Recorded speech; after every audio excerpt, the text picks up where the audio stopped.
ഓം ഹരിശ്രീ ഗണപതയേ നമ. ഓം സീതാലക്ഷ്മണ ഭരത ശത്രുഘ്ന ഹനുമത് സമേത ശ്രീരാമചന്ദ്രസ്വാമിനേ നമ. എല്ലാവർക്കും എൻ്റെ ഈ ചാനലിലേക്ക് സുസ്വാഗതം. എല്ലാ സുഹൃതികളായ സജ്ജനങ്ങൾക്കും എൻ്റെ വിനീത നമസ്കാരം. ഇന്ന് പാശ്ചാത്യ വർഷം 2025 ജൂലൈ 25, കൊല്ലവർഷം 1200, കർക്കിടകം 9 വെള്ളിയാഴ്ച.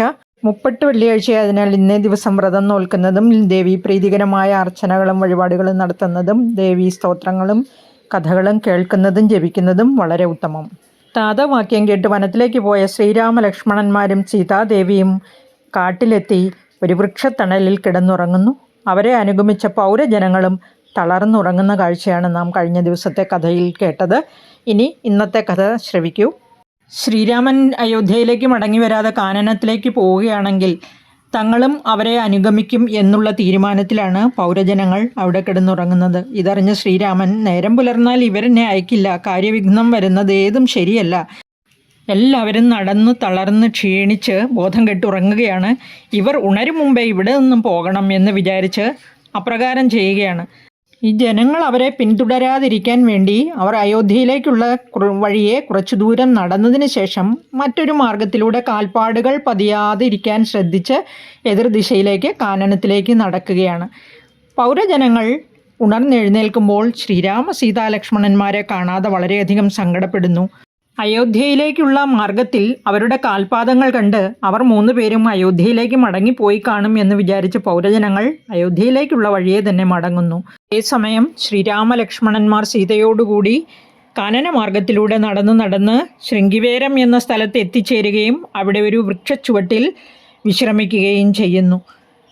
ഇത്തരുണത്തിൽ അവിടെ വെച്ച് തൻ്റെ ഇഷ്ടസുഹൃത്തായ കിരാതനായ ഗുഹൻ ശ്രീരാമൻ വന്ന വൃത്താന്തം അറിഞ്ഞ് ഇഷ്ടപ്പെട്ട വിഭവങ്ങളൊക്കെ ശേഖരിച്ച് അദ്ദേഹത്തെ കാണാനെത്തുന്നു. ശ്രീരാമൻ തൻ്റെ സുഹൃത്തിനെ കെട്ടിപ്പിടിച്ച് കുശലപ്രശ്നങ്ങളൊക്കെ നടത്തുകയാണ്. ശ്രീരാമൻ്റെ ഉറ്റ ചങ്ങാതിയും നിഷാദനുമായ ഗുഹൻ ശ്രീരാമനോട് പറഞ്ഞു, ഇവിടെ കള്ളം, ചതി, വഞ്ചന ഒന്നുമില്ല, അതുകൊണ്ട് അങ്ങ് എന്നോടൊപ്പം ഈ നിഷാദ രാജ്യത്തിൽ താമസിച്ച് എൻ്റെ ജന്മം സഫലമാക്കണേ ജഗത്പതേ എന്ന് പറഞ്ഞ് താൻ കൊണ്ടുവന്ന വടക്ഷീരം, തേൻ, ഫലമൂലങ്ങൾ ഇവയെല്ലാം ശ്രീരാമന് കാഴ്ചവെക്കുന്നു. ശ്രീരാമൻ ഉടനെ തന്നെ ഗുഹനോട് പറഞ്ഞു, ചങ്ങാതി ഗുഹ, എനിക്ക് ഏറ്റവും സന്തോഷമുള്ള വാക്കുകളാണ് അങ്ങ് പറഞ്ഞത്. പക്ഷേ 14 വർഷം വനവാസം കഴിയുവോളം ഗ്രാമങ്ങളിലോ വീടുകളിലോ വസിക്കുന്നതും അവർ തരുന്ന ഭക്ഷണം കഴിക്കുന്നതും നിഷിദ്ധമാണ്. സത്യലംഘനമാകും അത്. ഈ രാജ്യം എൻ്റെ തന്നെയാണ്, അതുകൊണ്ട് ചങ്ങാതിയായ നീ തന്നെ ഭരിക്കുക. നീ കൊണ്ടുവന്ന വടക്ഷീരം ഇങ്ങ് തരൂ എന്ന് പറയുന്നു. തൽക്ഷണം ഗുഹൻ വടക്ഷീരം കൊടുക്കുന്നു. എല്ലാവരും അതും കുടിച്ച് സംതൃപ്തരായി വിശ്രമിക്കാൻ ഒരുങ്ങുകയാണ്. ശ്രീരാമനും സീതയും വൃക്ഷച്ചുവട്ടിൽ പുൽപ്പായ വിരിച്ച്, പായയല്ല ദർഭ വിരിച്ചിട്ട് അതിൽ കിടന്നുറങ്ങാൻ തുടങ്ങുന്നു. അത് കണ്ടുകൊണ്ട് ശ്രീരാമൻ്റെ സമീപത്തായി ഗുഹനും ലക്ഷ്മണനും ആയുധധാരികളായി കാവൽ നിൽക്കുകയാണ്. ഈ ശ്രീരാമൻ ഇങ്ങനെ മരച്ചുവട്ടിൽ കിടന്നുറങ്ങുന്നത് കണ്ട ഗുഹൻ അത് സഹിക്കാൻ കഴിഞ്ഞില്ല. അദ്ദേഹം പൊട്ടിക്കരഞ്ഞുകൊണ്ട് ഈ അവസ്ഥയ്ക്ക് കാരണക്കാരിയായ കൈകേയിയെയും മറ്റും ശകാരിക്കുകയാണ്. ഗുഹൻ്റെ വാക്കുകളെ തടഞ്ഞുകൊണ്ട് ലക്ഷ്മണൻ ഇപ്രകാരം പറഞ്ഞു, കേൾക്കൂ സുഹൃത്തേ, ആരുടെ ദുഃഖത്തിന് ആര് കാരണം, അതുപോലെ ആരുടെ സുഖത്തിന് ആര് കാരണം. പൂർവ്വജന്മത്തിൽ ചെയ്യുന്ന കർമ്മമാണ് നമ്മുടെ സുഖദുഃഖങ്ങൾക്ക് ആധാരം. എനിക്ക് മാത്രമേ ദുഃഖമുള്ളൂ, മറ്റുള്ളവരെല്ലാം സുഖമായിരിക്കുന്നു എന്ന വിചാരം തെറ്റാണ്. സുഖവും ദുഃഖവും ആരും കൊടുക്കുന്നതല്ല, അത് ഒരവസ്ഥാവിശേഷമാണ്, കർമ്മഫലമാണ്. നല്ലത് ചെയ്താൽ അതിൻ ഫലം നന്മയായി തന്നെ നമുക്ക് ലഭിക്കും, സുഖമായിരിക്കും അതിൻ്റെ ഫലം. പാപങ്ങൾ ചെയ്താൽ, അതായത് അധർമ്മം ചെയ്താൽ ഫലം തിന്മയായിരിക്കും. എനിക്ക് മാത്രം ഭഗവാൻ ദുഃഖം തന്നു എന്ന് വിശ്വസിക്കുന്നവൻ മൂഢനാണ്, ബുദ്ധിഹീനനാണ്. വിവേകമുള്ളവർക്ക് ഇങ്ങനെയുള്ള തോന്നൽ ഒന്നും ഉണ്ടാവുകയില്ല. സുഖം ദുഃഖം ഇവ നമ്മുടെ പ്രവൃത്തികളെ ആശ്രയിച്ചിരിക്കുന്നു. വന്നുകൂടുന്നതെല്ലാം അനുഭവിക്കുക, അതാണ് വിധി. അതുതന്നെയാണ് വിധി അനുശാസിക്കുന്നതും. പുണ്യപാപങ്ങളുടെ ഫലം ശുഭാശുഭങ്ങളാകുന്നു. പുണ്യം ചെയ്താൽ ശുഭമാകും ഫലം, പാപം ചെയ്താൽ അശുഭമാകും. അതിനെ തടുക്കാൻ ദേവന്മാർക്ക് പോലും കഴിയില്ലെന്ന് മനസ്സിലാക്കുക. ഇങ്ങനെ സുഖം വരുമ്പോൾ നമ്മൾ സന്തോഷിക്കും, ദുഃഖം വരുമ്പോൾ ദുഃഖിക്കും. സുഖദുഃഖങ്ങൾ ഒന്ന് പോയി മറ്റൊന്ന് വരും. ഇവ മാറി മാറി മധ്യമായും വരും. ഇവ രണ്ടും ജലവും പങ്കവും പോലെ കൂടിച്ചേർന്നിരിക്കുന്നു. ആയതിനാൽ വിവേകശാലികൾ ഈ രണ്ടവസ്ഥകളെയും ഒരേപോലെ കാണുന്നു, അനുഭവിക്കുന്നു. അവർക്ക് സുഖവും ദുഃഖവും ഒരുപോലെയാണ്. സുഖത്തിൽ അമിതമായ ആഹ്ലാദമില്ല, ദുഃഖത്തിൽ അമിതമായ ശോകവുമില്ല. സമചിത്തതയോടെ ജീവിക്കുന്നു. അവരെയാണ് സമചിത്തന്മാർ എന്ന് വിളിക്കുന്നത്. സ്ഥിരപ്രജ്ഞരെന്നും പറയും. ഹിതമായാലും അഹിതമായാലും ഒരേ അവസ്ഥയായിരിക്കും അവർക്ക്. ഇനി ഇതെല്ലാം ആ മഹാമായയുടെ വികൃതികളാണെന്ന് അവർ മനസ്സിലാക്കുകയും ചെയ്യുന്നു. ഇങ്ങനെ പറഞ്ഞിരിക്കെ നേരം വെളുത്തു. അതായത് സൂര്യോദയമായി. എല്ലാവരും നിത്യകർമ്മങ്ങൾ അനുഷ്ഠിച്ചതിന് ശേഷം ശ്രീരാമൻ്റെ നിർദ്ദേശപ്രകാരം ഗുഹൻ തോണി വരുത്തുന്നു. എല്ലാവരും തോണിയിൽ കയറി ഗംഗാനദി കടക്കുകയാണ്. സീത ഗംഗാദേവിയെ സ്തുതിക്കുകയാണ്. ഗംഗേ ഭഗവതി ദേവി നമോസ്തുതേ.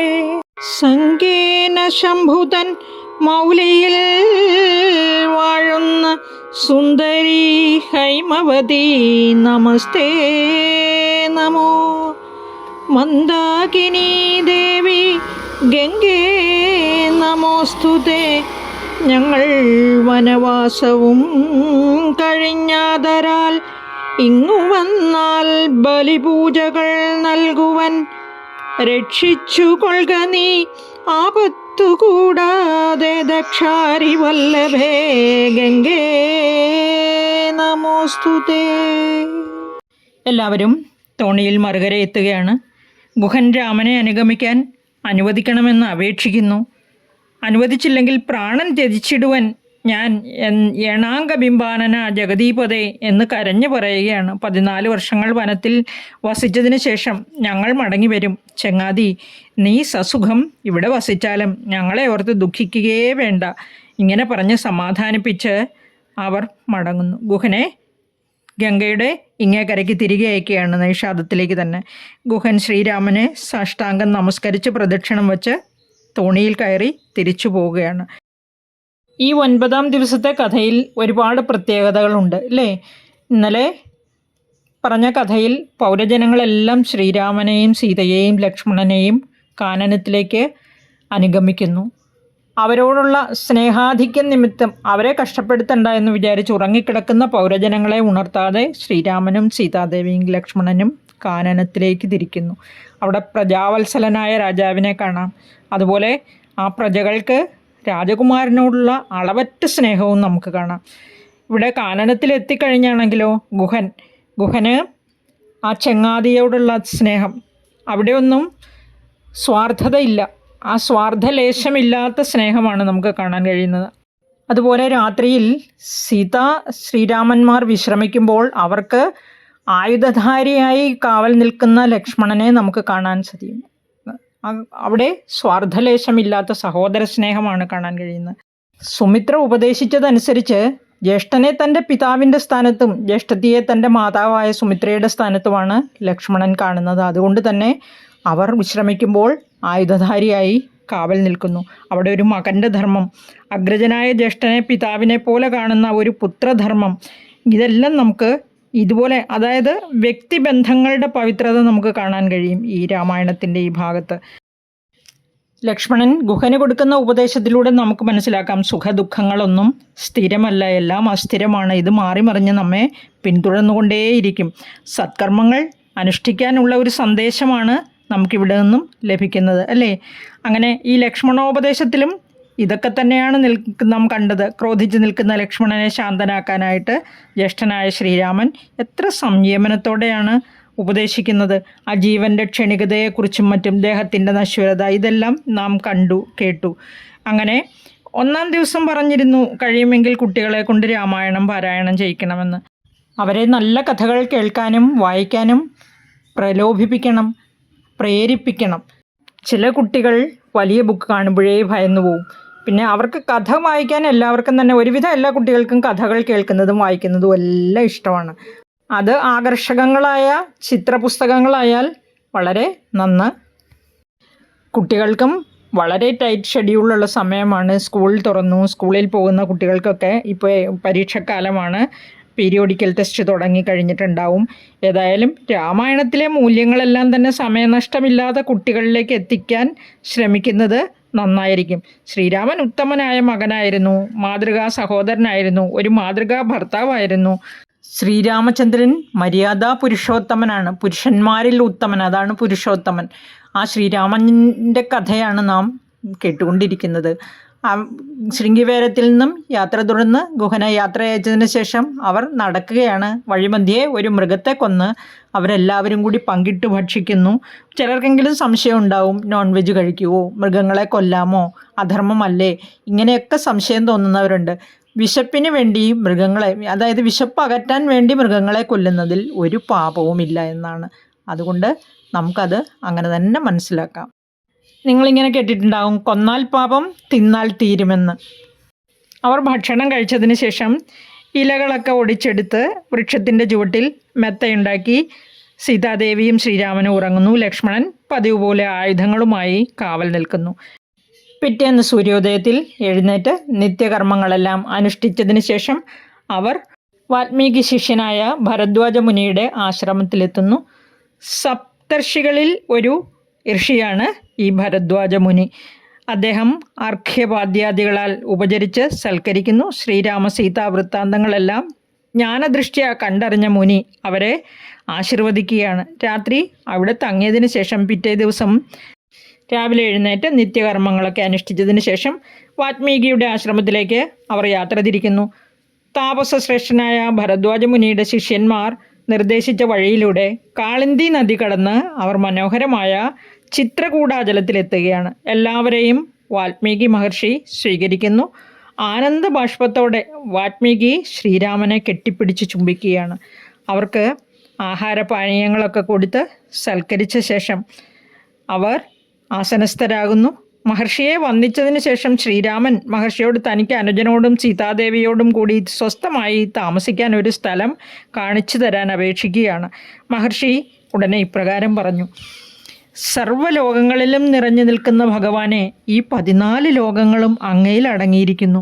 അങ്ങനെയുള്ള നിന്തിരുവടി വാസസ്ഥലം ചോദിച്ചതിനാൽ ഞാൻ പറയുകയാണ്.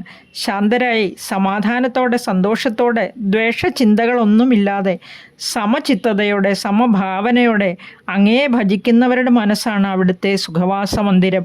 ഈ ഭാഗം വളരെ മനോഹരമാണ്. രാമായണം 119 പേജിലാണ് ഈ ഭാഗം എഴുതിയിരിക്കുന്നത്. ഇങ്ങനെ മന്ദസ്മിതത്തോടെ മഹാമുനി പറയുന്നതാണ്: സർവലോകങ്ങളും നിങ്കൽ വസിക്കുന്നു, സർവലോകേഷു നീയും വസിച്ചിടുന്നു. ഇങ്ങനെ സാധാരണം നിവാസസ്ഥലം അങ്ങനെയാകയാൽ എന്തു ചൊല്ലാവതും. സീതാസഹിതനായി വാഴുവാനിന്നൊരു ദേശം വിശേഷേണ ചോദിക്ക കാരണം. സൗഖ്യേന തേ വസിപ്പാനുള്ള മന്ദിരം ആഖ്യാവിശേഷേണ ചൊല്ലുന്നതുണ്ടു ഞാൻ. സന്തുഷ്ടരായി സമദൃഷ്ടികളായി ബഹുജന്തുക്കളിൽ ദ്വേഷഹീനമതികളായി ശാന്തരായി നിന്നെ ഭജിപ്പവർ തമ്മുടെ സ്വാന്തം നിനക്കു സുഖവാസമന്ദിരം. നിത്യധർമാധർമ്മമെല്ലാം ഉപേക്ഷിച്ചു ഭക്ത്യാ ഭവാനെ ഭജിക്കുന്നവരുടെ ചിത്തസരോജം ഭവാനിരുന്നിടുവാൻ ഉത്തമമായി വിളങ്ങിടുന്ന മന്ദിരം. നിത്യവും നിന്നെ ശരണമായി പ്രാപിച്ചു നിർദ്വന്ദ്വരായി നിസ്പൃഹരായി നിരീഹരായി ത്വന്മന്ത്രജാപകരായുള്ള മാനുഷർ തൻ മനപ്പങ്കജം തേ സുഖമന്ദിരം. ശാന്തന്മാരായി നിരഹങ്കാരികളുമായി ശാന്തരാഗദ്വേഷമാനസന്മാരുമായി ലോഷ്ടാശ്മകാഞ്ചന തുല്യമതികളാം ശ്രേഷ്ഠമതികൾ മനസ്തവ മന്ദിരം. നിങ്കൽ സമസ്ത കർമ്മങ്ങൾ സമർപ്പിച്ചു നിങ്കലേ ദത്തമായോരു മനസ്സോടും സന്തുഷ്ടരായി മരുന്നവർ മാനസം സന്തതം തേ സുഖവാസായ മന്ദിരം. ഇഷ്ടം ലഭിച്ചിട്ടു സന്തോഷമില്ലൊട്ടുമിഷ്ടേതരാപ്തിക്കനുതാപവുമില്ല.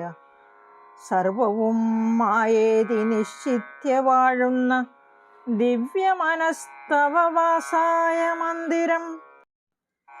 ഷഡ്ഭാവഭേദവികാരങ്ങളൊക്കെയും ഉൾപ്പൂവിലോർക്കിലോ ദേഹത്തിനേയുള്ളു. ഭയസുഖദുഃഖാദി സർവവും ചിത്തേ വിചാരിക്കിലാത്മാവിനില്ലേതും. ഇത്തമുറച്ചു ഭജിക്കുന്നവരുടെ ചിത്തം തവ സുഖവാസായ മന്ദിരം. യാതൊരുത്തൻ ഭവന്തം പരം ചിത്ഘനം വേദസ്വരൂപമനന്തമേകം സതാം. വേദാന്തവേദ്യമാദ്യം ജഗത്കാരണം നാദാന്തരൂപം പരബ്രഹ്മമച്യുതം. സർവഗുഹാശയസ്ഥം സമസ്താധാരം സർവഗതം പരാത്മാനമലേപകം. വാസുദേവം വരദം വരേണ്യം ജഗദ്വാസിനാമാത്മനാ കാണുന്നതും സദാ. തസ്യ ചിത്തേ ജനകാത്മജയാ സമം നിസ്സംശയം വസിച്ചിടുക ശ്രീപതേ. സന്തതാഭ്യാസദൃഢീകൃതചേതസാം സന്തതം ത്വൽപാദസേവാരതാത്മനാം. സന്തതം ത്വം നാമമന്ത്രജപശുചി സന്തോഷചേതസാം ഭക്തിദ്രവാത്മനാം.